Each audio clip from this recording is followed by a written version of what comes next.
आज की हमारी वीडियो जो है वो पीडियाट्रिक्स पे है, मिसलिनियस टॉपिक है फार्मा का। इसमें हमने 4 फैक्टर कवर करने हैं: एब्जॉर्प्शन, डिस्ट्रीब्यूशन, एक्सक्रीशन और मेटाबॉलिज्म। अब एब्जॉर्प्शन से शुरू करते हैं। पहले हम जिक्र करेंगे इसमें गैस्ट्रिक एसिड का। अब जो गैस्ट्रिक एसिड है वो जो छोटे बच्चे होते हैं उनमें मतलब सही नहीं, पूरा नहीं बनता, यानी पहले 3-4 दिन तो बनता ही नहीं है ना। तो उसके बाद आहिस्ता आहिस्ता इसकी क्वांटिटी जो है वो ज़्यादा होना शुरू होती है और 3 ईयर्स तक यानी ये नॉर्मल प्रोड्यूस होना शुरू हो जाता है।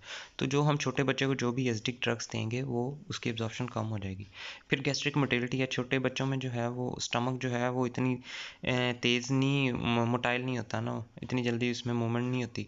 क्योंकि उसमें मूवमेंट कम होती है इसलिए उस जो है वो एब्जॉर्प्शन को टाइम ज़्यादा, एब्जॉर्प्शन को यानी मतलब ज़्यादा देर तक वो मूव नहीं ना करेगा, तो जल्दी एब्जॉर्प्शन हो जाएगी। उसकी वजह से ड्रग की एब्जॉर्प्शन इसमें से स्टमक से तेज़ होगी। लेकिन इंटेस्टाइन में जो है वो कंफर्म नहीं है कि पैरासिटालसिस इरेगुलर होती हैं, यानी हो सकता है कभी तेज़ हो कभी स्लो हो, जिसकी वजह से जो है उसमें इंटेस्टाइन में मूवमेंट जो है वो रिड्यूस हो जाती है, एब्जॉर्प्शन रिड्यूस हो जाएगी। उसके बाद हमारे पास है डिस्ट्रीब्यूशन। अब डिस्ट्रीब्यूशन में ये है कि जो छोटे बच्चे होते हैं उनमें जो है वो वाटर क्वांटिटी ज़्यादा होती है, यानी टोटल बॉडी वाटर और ACF यानी एक्स्ट्रा सेलुलर फ्लूइड जो है वो उनमें बहुत ज़्यादा होता है। तो उसमें ये है कि जो वाटर सॉल्युबल ड्रग होगी ना, तो वो उनमें उसकी डोजेज ज़्यादा करनी पड़ेगी, क्योंकि वो जाके वाटर में, चूँकि वाटर ज़्यादा है तो उसकी डोजेज भी ज़्यादा चाहिए हमें। अब उसके बाद है प्लाज्मा बाइंडिंग प्रोटीन। छोटे बच्चों में जो है प्लाज्मा बाइंडिंग प्रोटीन जो है वो कम होती है। प्लाज्मा बाइंडिंग प्रोटीन उससे ड्रग को बाइंड करना होता है। अब जो ड्रग्स प्लाज्मा बाइंडिंग प्रोटीन के साथ बाउंड होती हैं उनकी जो है वो, चूँकि ये प्रोटीन कम है इसलिए जो ड्रग होगी उसकी प्लाज्मा में कंसनट्रेशन ज़्यादा हो जाएगी, क्योंकि बाइंड करने के लिए प्रोटीन ही ना होगी। तो इसकी एग्जांपल में फेनेटॉइन है, इसलिए हम फेनेटॉइन की क्वांटिटी को जो है वो कम कर देते हैं बच्चों में। नियोनेट्स में इसकी क्वांटिटी 6 to 15 mg पर किलोग्राम के हिसाब से होती है, जबकि अडल्ट्स में ये 10 to 20 किलोग्राम mg पर किलोग्राम के हिसाब से होती है। अब ब्लड ब्रेन बैरियर जो है वो चूँकि बच्चों में पूरा नहीं बना होता, तो जो अनआयनाइज्ड लिपिड सॉल्युबल ड्रग है ना वो CSF में चले जाती है और उसकी कंसनट्रेशन जो है वो CSF में ज़्यादा हो जाती है। अब उसकी मिसाल क्या है कि जो ओपियोइड्स है ना, छोटे बच्चे में ओपियोइड्स देते हैं तो वो जो है CNS में जल्दी चले जाते हैं, जाके वहाँ पे रेस्पिरेटरी डिप्रेशन कराते हैं, जिसकी वजह से बच्चा जो है उसकी डेथ हो सकती है। अब सल्फोनामाइड्स जो है, अब हमने पढ़ा है कि लिवर जो है वो बच्चे का डेवलप नहीं इतना हुआ होता कुछ दिनों में, पहले कुछ दिनों में तो लिवर जो है वो डेवलप नहीं हुआ होता, तो कॉन्जुगेट नहीं कर रहा होता प्रोटीन को ना। अगर अब वो बिलीरुबिन को कॉन्जुगेट नहीं कर रहा होता, जिसकी वजह से जो है वो सल्फोनामाइड्स की एफिनिटी जो है वो इसके लिए ज़्यादा होती है एल्ब्यूमिन के लिए। तो बिलीरुबिन इतना बाइंड नहीं करेगा एल्ब्यूमिन से, सल्फोनामाइड्स ज़्यादा बाइंड कर जाएंगे, जिसकी वजह से मैंने पहले बताया कि बच्चे में ऑलरेडी ब्लड ब्रेन बैरियर जो है वो फॉर्म नहीं हुआ होता इतना ज़्यादा, तो ये जो है सल्फोनामाइड्स एल्ब्यूमिन के साथ बाइंड कर जाएंगे और जो बिलीरुबिन होगा वो चला जाएगा ब्रेन के अंदर। बिलीरुबिन ब्रेन के अंदर चला जाएगा तो कर्निकटेरिस हो जाएगा और बच्चे को जॉन्डिस हो जाएगा और उसी से हेपेटिक एंसेफेलोपैथी हो जाएगी। अब उसके बाद है बच्चे का मेटाबॉलिज्म। छोटे बच्चे में मेटाबॉलिज्म, लिवर इतना डेवलप नहीं होता इसलिए उसका लिवर का मेटाबॉलिज्म बहुत कम होता है, लेकिन ये जो है ये बहुत तेज़ी से जो है वो बढ़ता है। मतलब 4-5 दिन तक ये अपनी नॉर्मल पोजीशन में आ जाता है। तो उसमें ये है कि फिर मतलब अगले कुछ दिनों में हम जब डायज़ेपम देंगे तो उसकी हाफ लाइफ कम होगी, क्योंकि मेटाबॉलिज्म इंक्रीज़ हो चुका होगा। फिर आगे है कि अब मेटाबॉलिज्म के 4 प्रोसेस होते हैं: ऑक्सीडेशन, ग्लूकुरोनाइडेशन, मिथाइलेशन, सल्फेशन। अब मिथाइलेशन सल्फेशन बच्चों में नॉर्मल होती है, लेकिन ऑक्सीडेशन और ग्लूकुरोनाइडेशन जो है वो उनमें नॉर्मल नहीं होती, इम्पेयर्ड होती है। इसकी वजह से जो पैरासीटामोल है ना, इसमें जो है वो ग्लूकुरोनाइडेशन होनी होती है, लेकिन नहीं होती, उसकी बजाय सल्फेशन हो जाती है। सल्फेशन हो जाती है तो इसकी टॉक्सिसिटी जो है वो ज़्यादा हो जाती है, टॉक्सिक हो जाती है, तो बच्चों में हार्मफुल हो सकती है। प्री टर्म न्यूनेट्स जो होते हैं, यानी जो फुल टर्म नहीं होते, यानी जो 7 माह के पीरियड में पैदा हुए होते हैं, उनमें जो है वो हाइड्रोक्सिलेशन नहीं होती। तो डायज़ेपम की लाइफ में, हाफ लाइफ में यानी वेरिएशंस आ सकती हैं, ह्यूज वेरिएशंस आ सकती हैं, यानी कम भी हो सकती है, ज़्यादा भी हो सकती है, वो हम प्रेडिक्ट नहीं कर सकते। उसके बाद है कि ग्रे बेबी सिंड्रोम। अब क्लोरामफेनिकोल जो होता है ये एंटीबायोटिक है, ये जो है इसके लिए हिपैटिक एंजाइम चाहिए होता है। अब बच्चों में वो एंजाइम नहीं होगा, वो बना नहीं होगा ना, अभी छोटे होते हैं, तो उसकी वजह से ही उनमें ये ग्रे बेबी सिंड्रोम हो जाएगा, क्योंकि क्लोरोफेनिकोल उनमें अकोमुलेट कर जाएगी, क्योंकि इसका मेटाबॉलिज्म नहीं हो रहा, तो जिसकी वजह से ये फेटल साबित हो सकती है। अब उसके बाद एक्सक्रीशन में पॉइंट्स ये हैं कि फेटल जो बच्चे होते हैं उनका जीएफआर और सिक्रीशन, ट्यूबुलर सिक्रीशन जो होती है वो बहुत कम होती है। अब कितनी कम होती है, आगे एमसीक्यू पॉइंट्स हैं। प्री टर्म बेबी में 15%, जो फुल टर्म बेबी है उसमें 13% ऑफ द अडल्ट, और 4 to 5 वीक का जो बच्चा होगा उसमें 50%, यानी आधी बन जाएगी, और 1 ईयर का जो बच्चा होगा उसकी अडल्ट के बराबर हो जाएगी।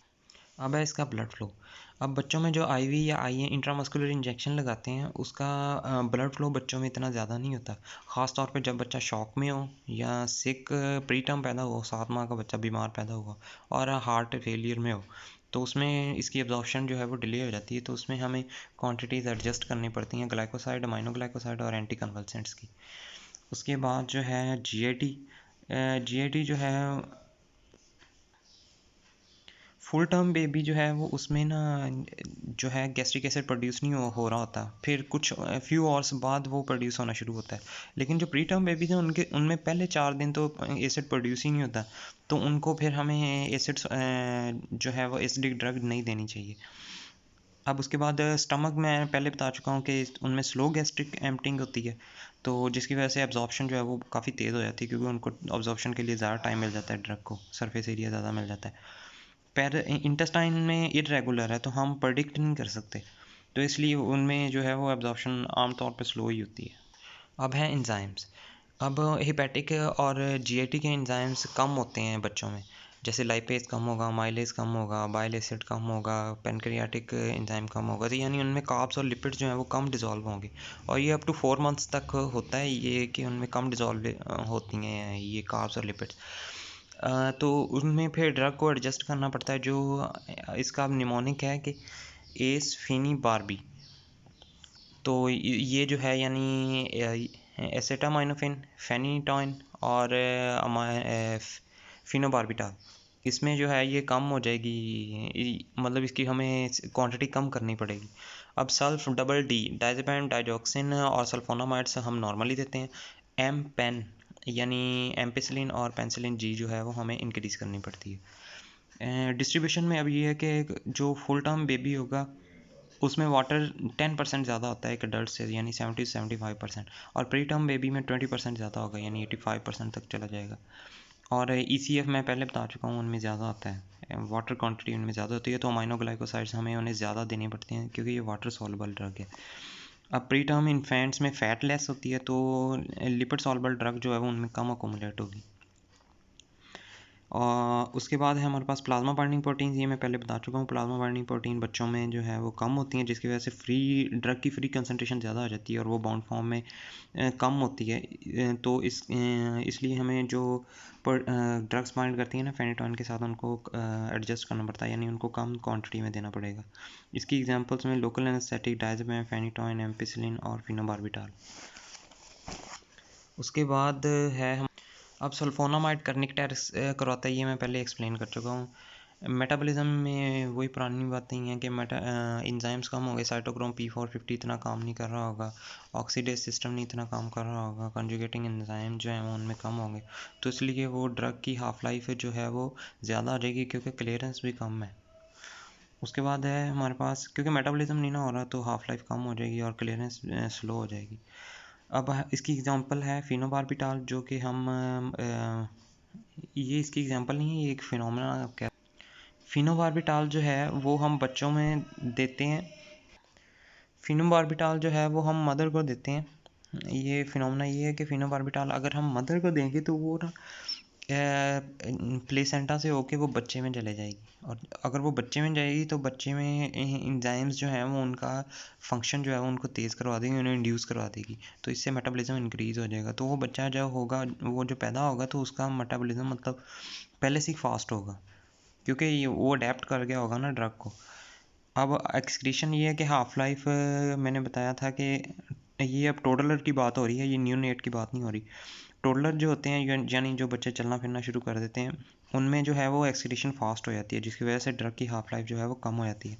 लेकिन जो न्यूनेट इसलिए उनमें टोडलर में डाइजॉक्सिन की डोज ज़्यादा देनी पड़ती है, लेकिन न्यूनेट्स में इसकी हाफ लाइफ कम होती है, यानी डबल होती है। आप हिसाब लगाएं कि 60 से 70 आवर्स होती है छोटे बच्चे में, और 20 से 30 आवर्स होती है अडल्ट में।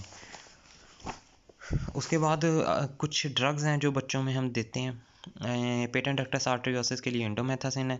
अब एक बच्चे को टेट्रोलॉजी ऑफ फॉलेट है, तो उसमें जो है हम चाहते हैं कि ओपन डक्टस रहे हैं, डक्टस आर्टरियोसिस ओपन रहे, उसमें हम प्रोस्टाग्लैंडिन E1 देंगे ताकि लेकिन इसका ये नुकसान होगा कि गट की ऑब्स्ट्रक्शन हो जाएगी अगर हम ज़्यादा देर तक एडमिनिस्ट्रेट करेंगे, क्योंकि ये एंट्रल हाइपरप्लेजिया कराता है। फिर ओपिएट्स जो हैं वो ब्रेस्ट मिल्क में से क्रॉस कर सकते हैं, और बच्चे में जो है वो इसकी ओपियोइड डिपेंडेंस करवा देते हैं।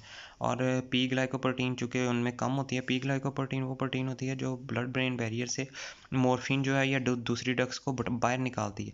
तो अगर ये कम होगी तो उससे ये नुकसान होगा कि मॉर्फिन जो है वो उसमें ब्रेन में एक्यूमुलेट हो जाएगी और CNS डिप्रेशन हो जाएगा, कंप्लायंस। अब प्रेफर्ड ड्रग फॉर्म जो है वो एलेक्सिर और सस्पेंशन है, क्योंकि बच्चों में लिक्विड जो है वो ज़्यादा इसकी एब्जॉर्प्शन होगी। एलेक्सिर होता है कि यानी ड्रग को हमने अल्कोहल के साथ ऐड करके देनी है, और सस्पेंशन ये है कि वो जो है हैवी पार्टिकल्स होते हैं उनको वाटर के अंदर सस्पेंड करके सस्पेंशन बना के फिर देनी है।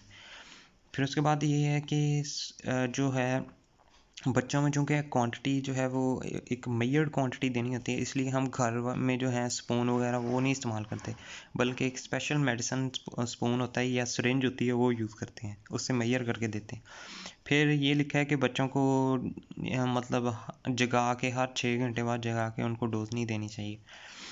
और आगे है कि कंप्यूटराइज्ड पिल कंटेनर्स ये होते हैं कि मतलब डोज इससे ये ना एडमिनिस्टर करते हैं कि हमने एक दिन में बच्चे को कितनी पिल्स दी हैं, क्योंकि जैसे ही वो आप ढक्कन खोलेंगे इसका कंटेनर का, तो वो काउंट करेगा कि अब इसमें से ड्रग खाई गई है एक, तो वो काउंट मतलब वो फिर काउंट रखता है, हिसाब रखता है इसका। ये था पीडियाट्रिक।